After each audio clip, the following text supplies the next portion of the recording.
From the macabre minds of Laughing Devil Production comes another story from the Nightshade Diary.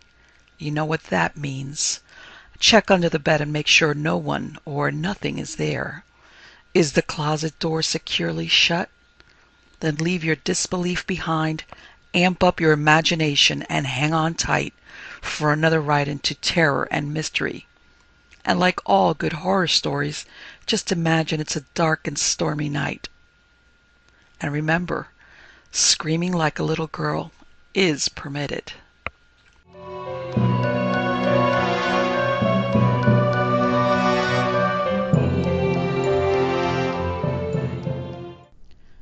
The Terror of Blue John Gap by Arthur Conan Doyle.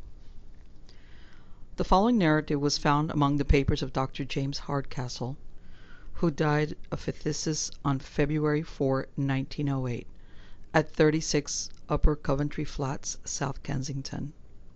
Those who knew him best, while refusing to express an opinion upon this particular statement, are unanimous in asserting that he was a man of a sober and scientific turn of mind, absolutely devoid of imagination, and most unlikely to invent any abnormal series of events.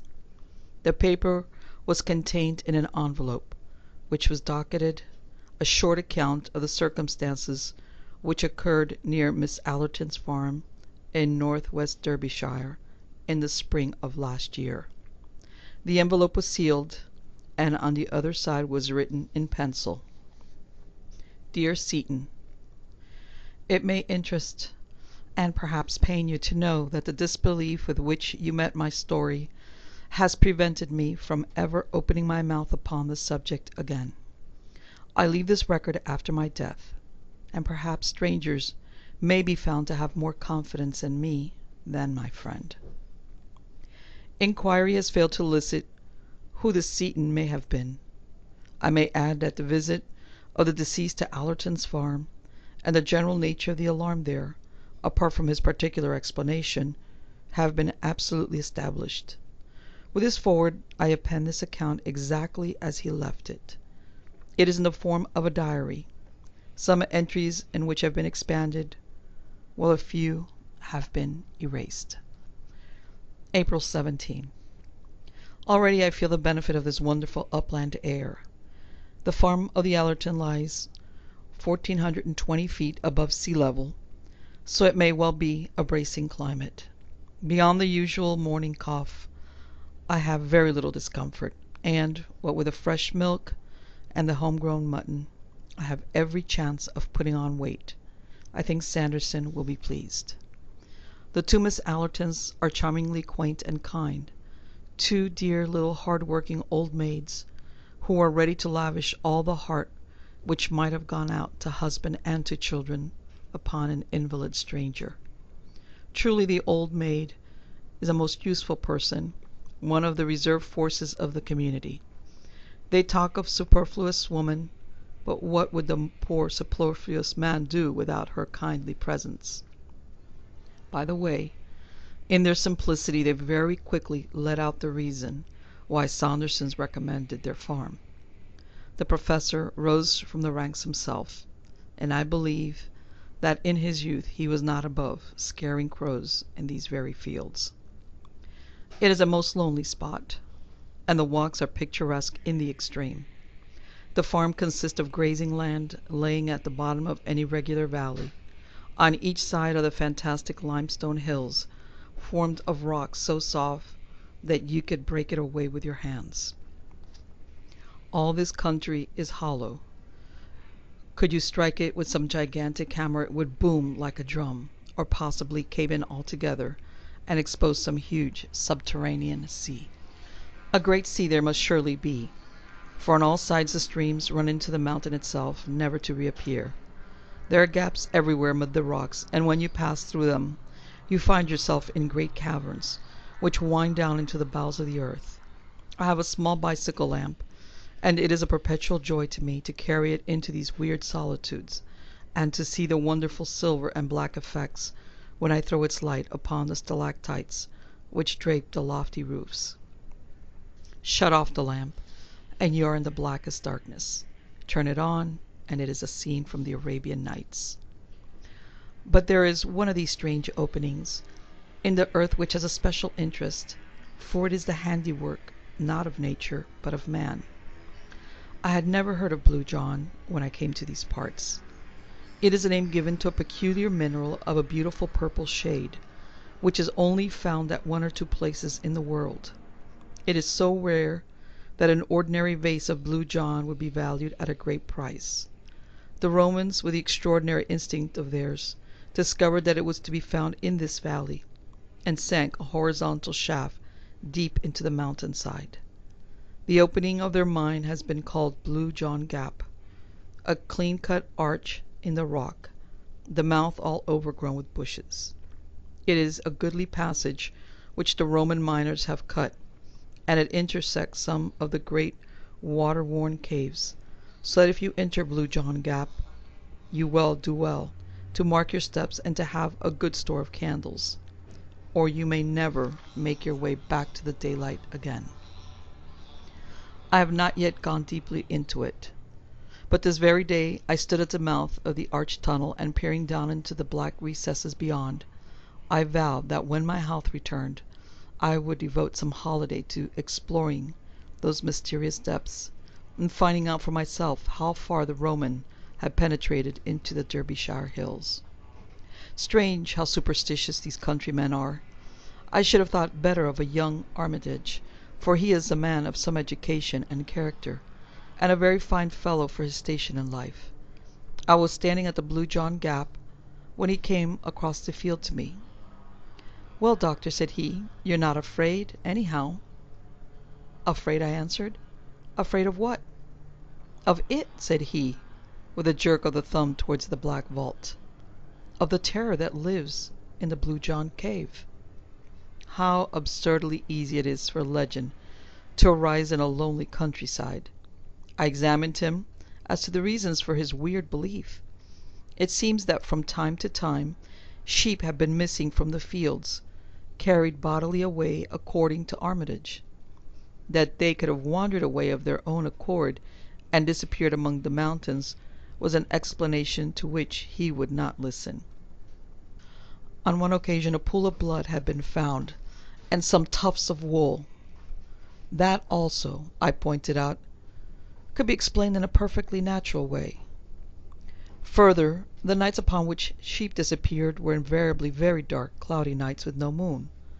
This I met with the obvious retort that those were the nights which a commonplace sheep stealer would naturally choose for his work. On one occasion a gap had been made in a wall, and some of the stones scattered for a considerable distance. Human agency again, in my opinion. Finally, Armitage clinched all his arguments by telling me that he had actually heard the creature, indeed, that any one could hear it who remained long enough at the gap. It was a distant roaring of an immense volume. I could not but smile at this, knowing as I do the strange reverberations which come out of an underground water system running amid the chasms of a limestone formation. My disbelief annoyed Armitage so that he turned and left me with some abruptness. And now comes the queer point about the whole business. I was still standing near the mouth of the cave, turning over in my mind the various statements of Armitage, and reflecting how readily they could be explained away, when suddenly, from the depths of the tunnel beside me, there issued a most extraordinary sound. How shall I describe it? First of all, it seemed to be a great distance away, far down on the bowels of the earth. Secondly, in spite of this suggestion of distance, it was very loud. Lastly, it was not a boom, nor a crash such as one would associate with falling water or tumbling rock, but it was a high whine, tremulous and vibrating almost like the whinnying of a horse. It was certainly a most remarkable experience, and one which for a moment, I must admit, gave a new significance to Armitage's word. I waited by the Blue John Gap for half an hour or more, but there was no return of the sound. So at last I wandered back to the farmhouse, rather mystified by what had occurred. Decidedly, I shall explore that cavern when my strength is restored. Of course, Armitage's explanation is too absurd for discussion, and yet that sound was certainly very strange. It still rings in my ears as I write. April 20.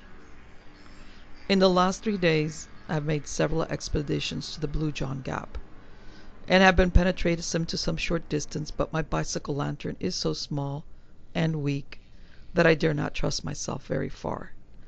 I shall do the thing more systematically. I have heard no sound at all, and could almost believe that I had been the victim of some hallucination, suggested perhaps by Armitage's conversation.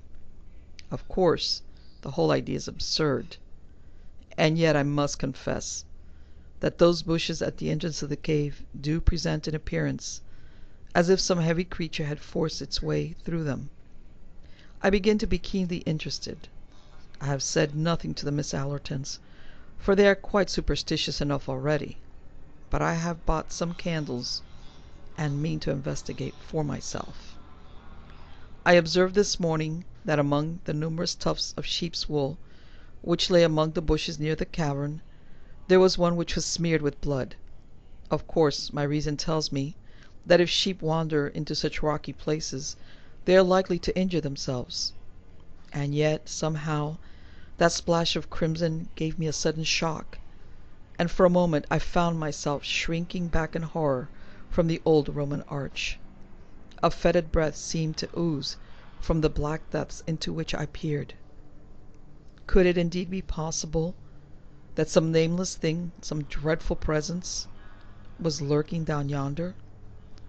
I should have been incapable of such feelings in the days of my strength, but one grows more nervous and fanciful than one's health is shaken. For the moment I weakened in my resolution, and was ready to leave the secret of the old mine, if one exists, forever unsolved. But tonight my interest has returned and my nerves grown more steady. Tomorrow I trust that I shall have gone more deeply into this matter. April 22. Let me try and set down, as accurately as I can, my extraordinary experience of yesterday. I started in the afternoon and made my way to the Blue John Gap. I confess that my misgivings returned as I gazed into its depth, and I wished that I had brought a companion to share my exploration. Finally, with a return of resolution, I lit my candle, pushed my way through the briars, and descended into the rock shaft. It went down at an acute angle for some 50 feet, the floor being covered with broken stone. Thence there extended a long straight passage cut in the solid rock. I am no geologist, but the lining of this corridor was certainly of some harder material than limestone, for there were points where I could actually see the tool marks which the old miners had left in their excavation, as fresh as if they had been done yesterday. Down the strange old-world corridor I stumbled, my feeble flame throwing a dim circle of light around me, which made the shadows beyond the more threatening and obscure. Finally I came to a spot where the Roman tunnel opened into a water-worn cavern, a huge hall, hung with long white icicles of lime deposit.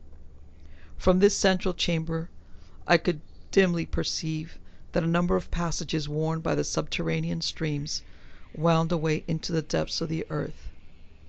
I was standing there wondering whether I had better return, or whether I dare venture further into this dangerous labyrinth, when my eyes fell upon something at my feet which strongly arrested my attention. The greater part of the floor of the cavern was covered with boulders of rock or with hard incrustations of lime, but at this particular point there had been a drip from the distant roof which had left a patch of soft mud. In the very center of this there was a huge mark, an ill-defined blotch, deep, broad, and irregular, as if a great boulder had fallen upon it. No loose stone lay near, however, nor was there anything to account for the impression. It was far too large to be caused by any possible animal, and besides there was only the one, and the patch of mud was of such a size that no reasonable stride could have covered it. As I rose from the examination of that singular mark, and then looked round into the black shadows which hemmed me in, I must confess that I felt for a moment a most unpleasant sinking of my heart, and that, do what I could, the candle trembled in my outstretched hand. I soon recovered my nerve, however, when I reflected how absurd it was to associate so huge and shapeless a mark with the track of any known animal. Even an elephant could not have produced it. I determined, therefore, that I would not be scared by vague, senseless fears from carrying out my exploration.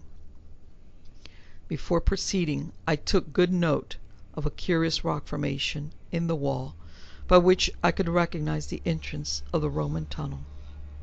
The precaution was very necessary, for the great cave, so far as I could see it, was intersected by passages. Having made sure of my position and reassured myself by examining my spare candles and my matches, I advanced slowly over the rocky and uneven surface of the cavern. And now I come to the point where I met with such sudden and desperate disaster. A stream, some 20 feet broad, ran across my path, and I walked over some little distance along the bank to find a spot where I could cross dry-shod. Finally I came to a place where a single flat boulder lay near the center, which I could reach in a stride. As it chanced, however, the rock had been cut away and made top-heavy by the rush of the stream, so that it tilted over as I landed on it, and shot me into the icy cold water. My candle went out, and I saw myself floundering about in utter and absolute darkness. I staggered to my feet again, more amused than alarmed by my adventure. The candle had fallen from my hand and was lost in the stream, but I had 2 others in my pocket, so that it was of no importance. I got one of them ready, and drew up my box of matches to light it. Only then did I realize my position. The box had been soaked in my fall into the river. It was impossible to strike the matches. A cold hand seemed to close around my heart as I realized my position. The darkness was opaque and horrible. It was so utter that one put one's hand up to one's face as if to press off something solid. I stood still, and by an effort I steadied myself. I tried to reconstruct in my mind a map of the floor of the cavern as I had last seen it. Alas! The bearings which had impressed themselves upon my mind were high on the wall, and not to be found by touch. Still I remembered in a general way how the sides were situated, and I hoped that by groping my way among them, I would at last come to the opening of the Roman tunnel. Moving very slowly, and continually striking against the rocks, I set out on this desperate quest. But I very soon realized how impossible it was. In that black, velvety darkness one lost all one's bearings in an instant. Before I had made a dozen paces, I was utterly bewildered as to my whereabouts. The rippling of the stream, which was the one sound audible, showed me where it lay, but the moment that I left its bank, I was utterly lost. The idea of finding my way back in absolute darkness through that limestone labyrinth was utterly an impossible one. I sat down upon a boulder and reflected upon my unfortunate plight. I had not told anyone that I proposed to come to the Blue John mine, and it was unlikely that a search party would come after me.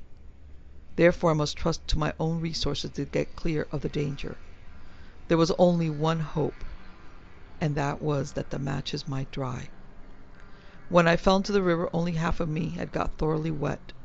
My left shoulder had remained above the water. I took the box of matches, therefore, and put it into my left armpit. The moist air of the cavern might possibly be counteracted by the heat of my body, but even so, I knew that I could not hope to get a light for many hours. Meanwhile there was nothing for it but to wait. By good luck I had slipped several biscuits into my pocket before I left the farmhouse. These I now devoured, and washed down with a draught from that wretched stream which had been the cause of all my misfortunes. Then I felt about for a comfortable seat among the rocks, and having discovered a place where I could get a support for my back, I stretched out my legs and settled myself down to wait. I was wretchedly damp and cold, but I tried to cheer myself with the reflection that modern science prescribed open windows and walks in all weathers for my disease. Gradually, lulled by the monotonous gurgle of the stream, and by the absolute darkness, I sank into an uneasy slumber. How long this lasted, I cannot say. It may have been for an hour, it may have been for several. Suddenly I sat up on my rock couch, with every nerve thrilling and every sense acutely on the alert. Beyond all doubt, I had heard a sound, some very distinct from the gurgling of the water. It had passed, but the reverberations of it still lingered in my ear. Was it a search party? They would most certainly have shouted, and vague as this sound was which had awakened me, it was very distinct from the human voice. I sat palpitating and hardly daring to breathe. There it was again, and again. Now it had become continuous. It was a tread. Yes, surely. It was the tread of some living creature. But what a tread it was! It gave one the impression of enormous weight carried upon sponge-like feet, which gave forth a muffled but ear-splitting sound. The darkness was as complete as ever, but the tread was regular and decisive. And it was coming, beyond all question, in my direction. My skin grew cold and my hair stood on end, as I listened to that steady and ponderous footfall. There was some creature there, and surely by the speed of its advance, it was one which could see in the dark. I crouched low on my rock, and tried to blend myself into it. The steps grew nearer still, then stopped, and presently I was aware of a loud lapping and gurgling. The creature was drinking at the stream. Then again there was silence, broken by a succession of long sniffs and snorts of tremendous volume and energy. Had it caught the scent of me? My own nostrils were filled by a low fetid odor, mephitic and abominable. Then I heard the steps again. They were on my side of the stream now. The stones rattled within a few yards of where I lay.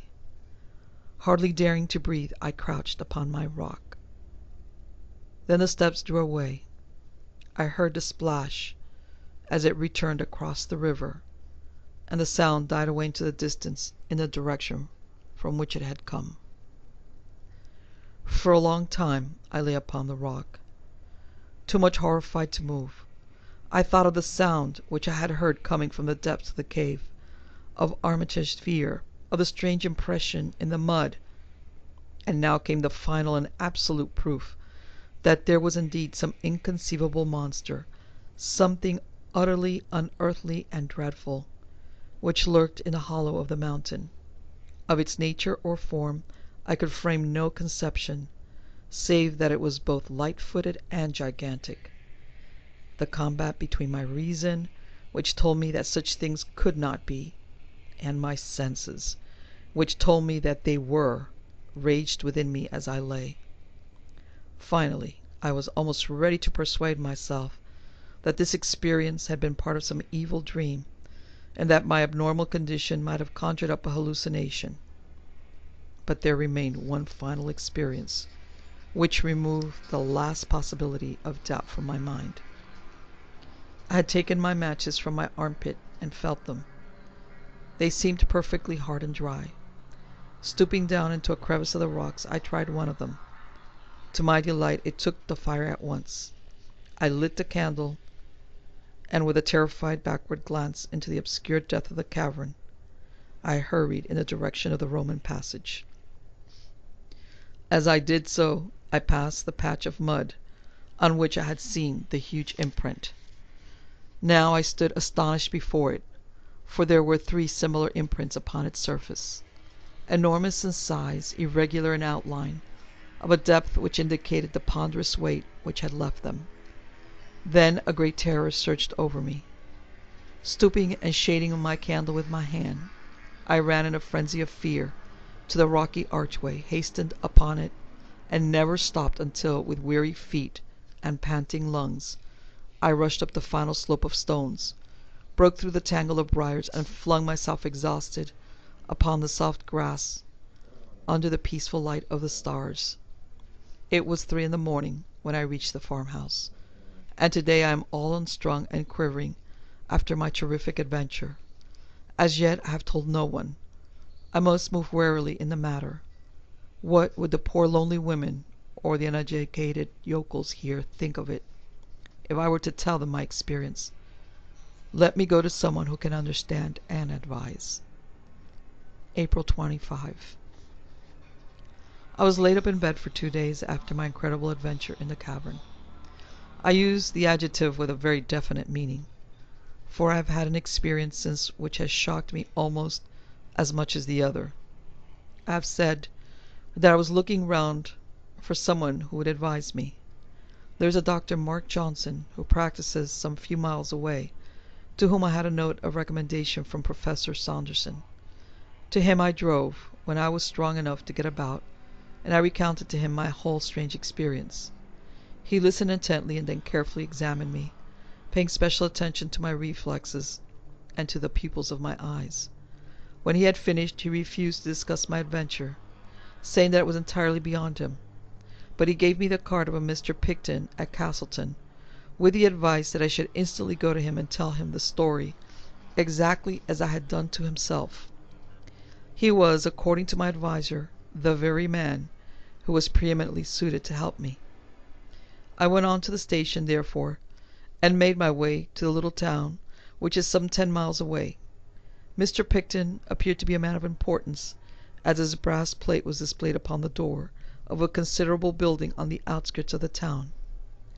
I was about to ring his bell when some misgivings came to my mind, and crossing to a neighbouring shop, I asked the man behind the counter if he could tell me anything of Mr. Picton. "Why," said he is the best mad doctor in Derbyshire, and yonder's his asylum." You can imagine that it was not long before I had shaken the dust of Castleton from my feet and returned to the farm, cursing all unimaginative pedants who cannot conceive that there may be things in creation which have never yet chanced to come across their mole's vision. After all, now that I am cooler, I can afford to admit that I have been no more sympathetic to Armitage than Dr. Johnson had been to me. April 27. When I was a student, I had the reputation of being a man of courage and enterprise. I remember that when there was a ghost hunt at Coltbridge, it was I who sat up in the haunted house.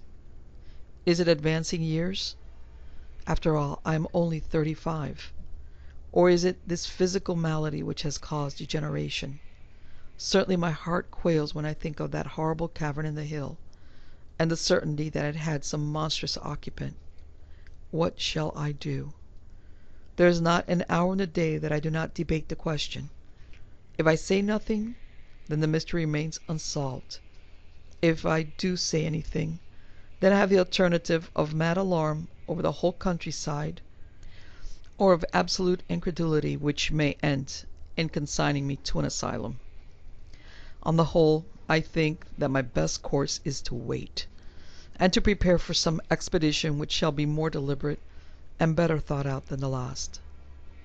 As a first step, I have been to Castleton and obtained a few essentials: a large acetylene lantern for one thing, and a good double-barreled sporting rifle for another. The latter I have hired, but I have bought a dozen heavy game cartridges, which would bring down a rhinoceros. Now I am ready for my troglodyte friend. Give me better health and a little spate of energy, and I shall try conclusions with him yet. But who and what is he? There is the question which stands between me and my sleep.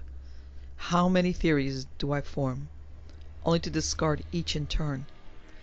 It is all so terribly unthinkable, and yet the cry, the footmark, the tread in the cavern.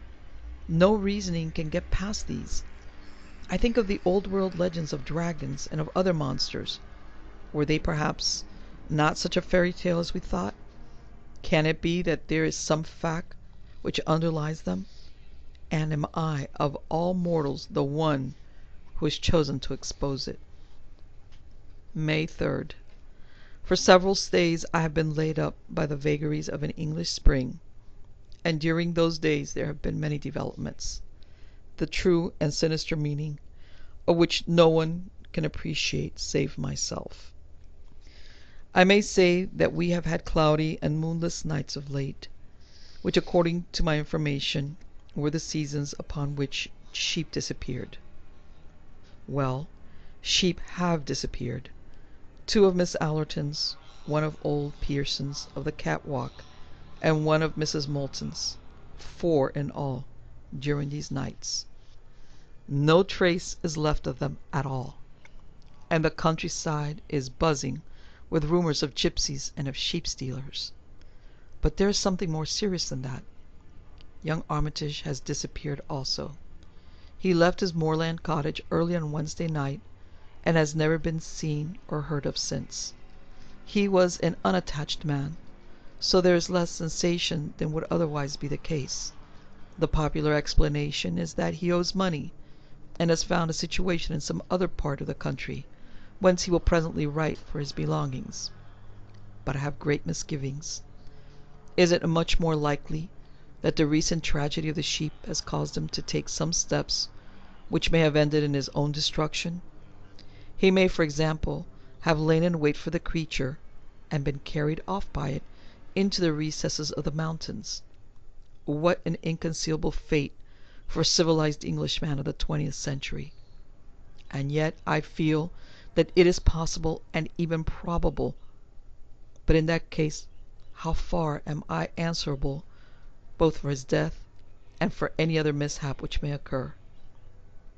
Surely, with the knowledge I already possess, it must be my duty to see that something is done, or if necessary, to do it myself. It must be the latter, for this morning I went down to the local police station and told my story.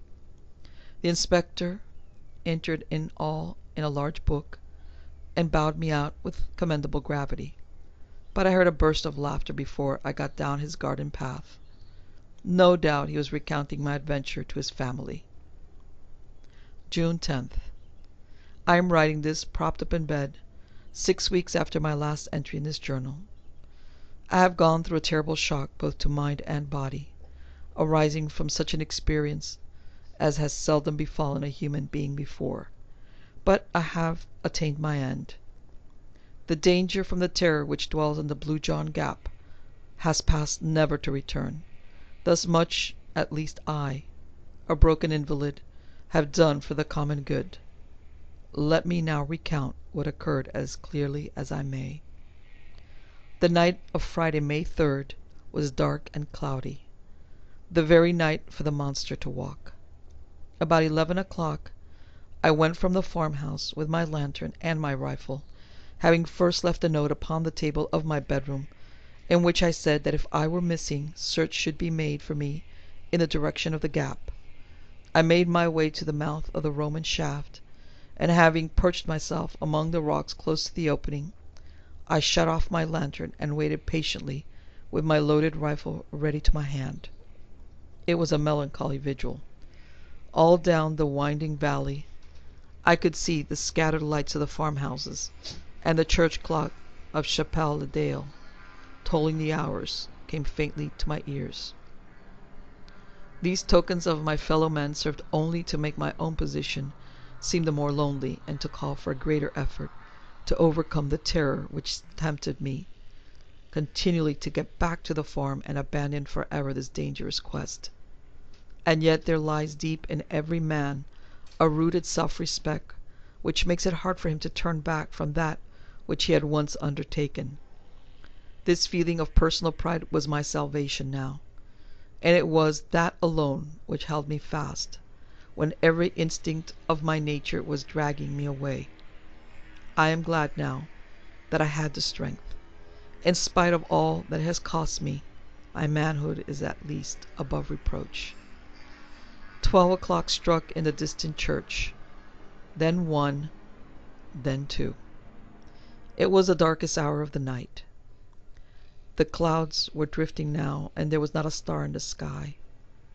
An owl was hooting somewhere among the rocks, but no other sound save the gentle sough of the winds came to my ears. And then suddenly I heard it. From far away down the tunnel came those muffled steps, so soft and yet so ponderous. I heard also the rattle of stones as they gave way under that giant tread. They drew nearer. They were close upon me. I heard the crashing of the bushes round the entrance, and then dimly through the darkness I was conscious of the loom of some enormous shape, some monstrous creature, passing swiftly and very silently out from the tunnel. I was paralyzed with fear and amazement. Long as I had waited, now that it had actually come, I was unprepared for the shock. I lay motionless and breathless, whilst the great dark mass whisked by me and was swallowed up by the night. But now I nerved myself for its return. No sound came from the sleeping countryside to tell of the horror which was loose. In no way could I judge how far off it was, what it was doing, or when it might be back. But not a second time should my nerve fail me. Not a second time should it pass unchallenged. I swore it between my clenched teeth as I laid my cocked rifle across the rock. And yet it nearly happened. There was no warning of approach now as the creature passed over the grass.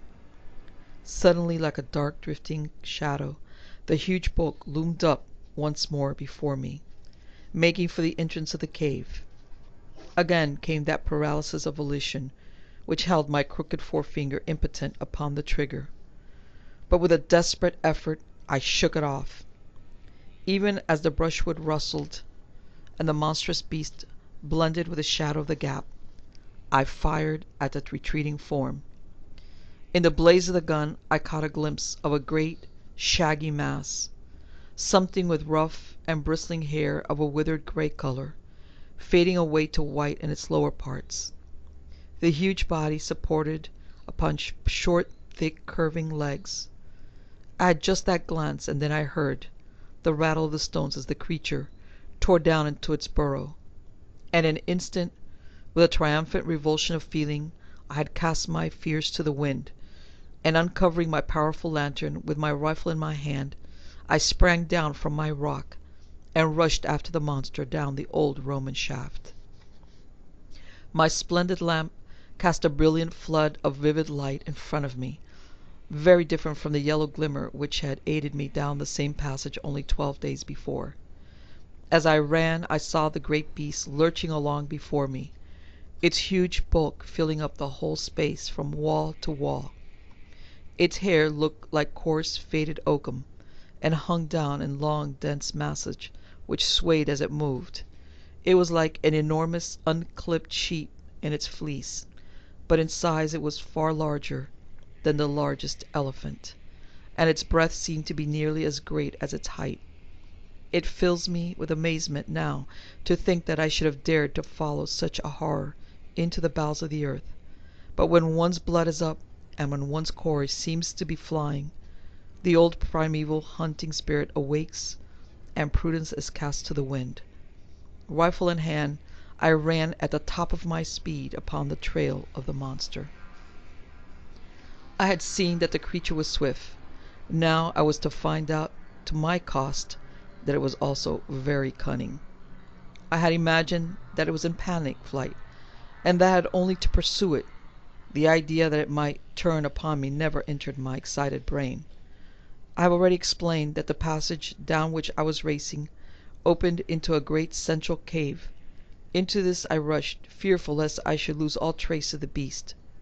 But he had turned upon his own traces, and in a moment we were face to face. That picture, seen in the brilliant white light of the lantern, is etched forever upon my brain. He had reared up on his hind legs as a bear would do, and stood above me, enormous, menacing, such a creature as no nightmare had ever brought to my imagination. I have said that he reared like a bear, and there was something bear-like, if one could conceive a bear which was tenfold the bulk of any bear seen upon earth, in his whole pose and attitude, in his great crooked forelegs, with their ivory white claws, in his rugged skin, and in his red gaping mouth, fringed with monstrous fangs. Only in one point did he differ from the bear, or from any other creature which walks the earth, and even at that supreme moment a shudder of horror passed over me, as I observed that his eyes were glittered in the glow of my lantern with huge, projecting bulbs, white and sightless. For a moment his great paws swung over my head. The next he fell forward upon me. I and my broken lantern crashed to the earth, and I remember no more. When I came to myself, I was back in the farmhouse of the Allertons. 2 days had passed since my terrible adventure in the Blue John Gap. It seems that I had lain all night in the cave insensible from concussion to the brain, with my left arm and 2 ribs badly fractured. In the morning my note had been found, a search party of 12 farmers assembled, and I had been tracked down and carried back to my bedroom, where I had lain in high delirium ever since. There was, it seems, no sign of the creature, and no bloodstain, which would show that my bullet had found him as he passed, save for my own plight and the marks upon the mud. There was nothing to prove that what I said was true. 6 weeks have now elapsed, and I am able to sit out once more in the sunshine. Just opposite me is the steep hillside, grey with shaly rock, and yonder on its flank is the dark cleft which marks the opening of the Blue John Gap. But it is no longer a source of terror. Never again through that ill-omened tunnel shall any strange shape flit out into the world of men. The educated and the scientific, the Dr. Johnsons and the like, may smile at my narrative, but the poorer folk of the countryside had never a doubt as to its truth. On the day after my recovering consciousness, they assembled in their hundreds round the Blue John Gap. As the Castleton Courier said, it was useless for our correspondent, or for any of the adventurous gentlemen who had come from Matlock, Buxton, and other parts, to offer to descend, to explore the cave to the end, and to finally test the extraordinary narrative of Dr. James Hardcastle. The country people had taken the matter into their own hands, and from an early hour of the morning they had worked hard in stopping up the entrance of the tunnel. There is a sharp slope where the shaft begins. The great boulders, rolled along by many willing hands, were thrust down it until the gap was absolutely sealed. So ends the episode which has caused such excitement throughout the county. Local opinion is fiercely divided upon the subject. On the one hand are those who point to Dr. Hardcastle's impaired health, and to the possibility of cerebral lesions of tubercular origin giving rise to strange hallucinations. Some idée fixe, according to those gentlemen, caused the doctor to wander down the tunnel and to fall among the rocks was sufficient to account for his injuries. On the other hand, a legend of a strange creature in the gap has existed for some months back, and the farmers look upon Dr. Hardcastle's narrative and his personal injuries as a final corroboration. So the matter stands, and so the matter will continue to stand, for no definite solution seems to be now possible. It transcends human wit to give any scientific explanation which could cover the alleged facts. Perhaps before the Courier published these words they would have been wise to send their representative to me. I have thought the matter out, as no one else has occasion to do, and it is possible that I might have removed some of the more obvious difficulties of the narrative and brought it 1 degree nearer to scientific acceptance. Let me then write the only explanation which seems to me to elucidate what I know to my cost to have been a series of facts. My theory may seem to be wildly improbable, but at least no one can venture to say that it is impossible. My view is, and it was formed, as is shown by my diary before my personal adventure, that in this part of England there is a vast subterranean lake or sea, which is fed by the great number of streams which pass down through the limestone. Where there is a large collection of water, there must also be some evaporation, mist, or rain, and a possibility of vegetation. This in turn suggests that there may be animal life, arising, as the vegetable life would also do, from those seeds and types which had been introduced at an early period of the world's history, when communication with the outer air was more easy. This place had then developed a fauna and flora of its own, including such monsters as the one which I had seen, which may well have been the old cave bear, enormously enlarged and modified by its new environment. For countless eons, the internal and the external creation had kept apart, growing steadily away from each other. Then there had come some rift in the depths of the mountains, which had enabled one creature to wander up, and by means of the Roman tunnel to reach the open air. Like all subterranean life, it had lost the power of sight, but this had no doubt been compensated for by nature in other directions. Certainly it had some means of finding its way about, and of hunting down the sheep upon the hillside. As to its choice of dark nights, it is part of my theory that light was painful to those great white eyeballs, and that it was only a pitch-black world which it could tolerate.